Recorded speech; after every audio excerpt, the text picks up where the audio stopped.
बादशाह अकबर अपने मन में आने वाले हर तरह के सवाल, चाहे वह कितने ही उटपटांग क्यों न हो, हमेशा बीरबल से पूछ लेते थे और अपेक्षा रखते थे कि बीरबल उससे उसका उत्तर दे।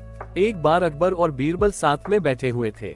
तब अकबर ने बीरबल से कहा, बीरबल, मुझे एक ख्याल हमेशा ही आता है कि तुम जो इतने बुद्धिशाली हो तो तुम्हारे पिता कितने बुद्धिशाली होंगे, और मेरा मन है कि एक दिन तुम्हारे पिता से जरूर मिलूं और देखूं कि वह बुद्धि में तुमसे भी बढ़कर हैं या नहीं।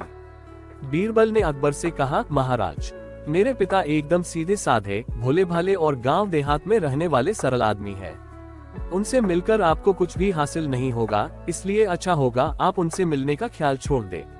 अकबर को लगा बीरबल शायद इसलिए अपने पिता से मिलवाना नहीं चाहता क्योंकि हो सकता है उसके पिता उससे भी ज्यादा बुद्धिशील हो, और अपने से ज्यादा बुद्धिमान व्यक्ति को मेरे सामने लाकर वह अपना महत्व कम नहीं करना चाहता होगा।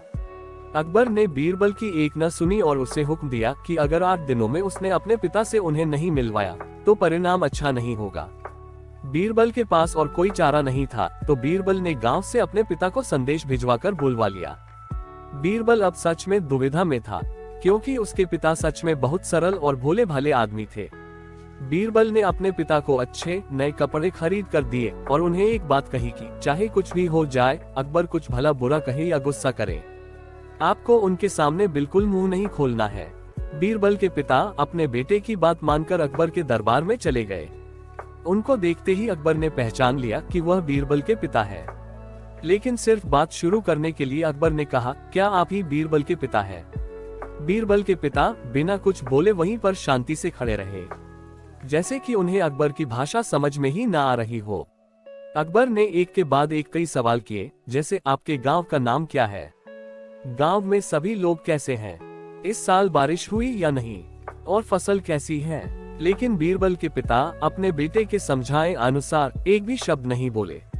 अब अकबर को गुस्सा आ गया और वह बड़बड़ाने लगा, कैसे मूर्ख से आज पाला पड़ गया है। मेरी ही मति मारी गई थी जो ऐसे मूर्ख को अपने पास बुलवाया, जो इतने सरल सवालों के जवाब भी नहीं दे सकता। मूर्ख शब्द सुनकर बीरबल के पिता को मन ही मन काफी गुस्सा आया, लेकिन फिर भी वह शांत रहे। आखिरकार अकबर ने उन्हें जाने के लिए कह दिया, तो वो वहां से चले गए और घर जाकर बेटे बीरबल को सारी बात बताई। बीरबल ने उन्हें समझाकर वापस गांव भेज दिया। 2 दिनों के बाद जब अकबर बीरबल से मिला तो अकबर बीरबल से पूछने लगा, बीरबल एक बात बताओ, जब हमारा पाला किसी मूर्ख से पड़ जाए तो उस स्थिति में हमें क्या करना चाहिए और कैसे करना चाहिए? बीरबल इसी मौके की तलाश में था। बीरबल ने तुरंत अकबर को जवाब दिया, महाराज, जब भी हमारा पाला किसी मूर्ख से पड़ जाए तो उस स्थिति में सबसे बेहतर जो हम कर सकते हैं वह है चुप रहना, ठीक उसी तरह जिस तरह से मेरे पिताजी आपके सामने चुप थे। ये सुनकर अकबर का मुंह देखने लायक था, क्योंकि बीरबल ने न सिर्फ अपने पिता का बदला ले लिया था, बल्कि यह भी साबित कर दिया था कि सच में अगर कोई मूर्ख है तो वह अकबर है, ना कि उसके पिताजी। अकबर अपनी बेवकूफी के कारण निरुत्तर था।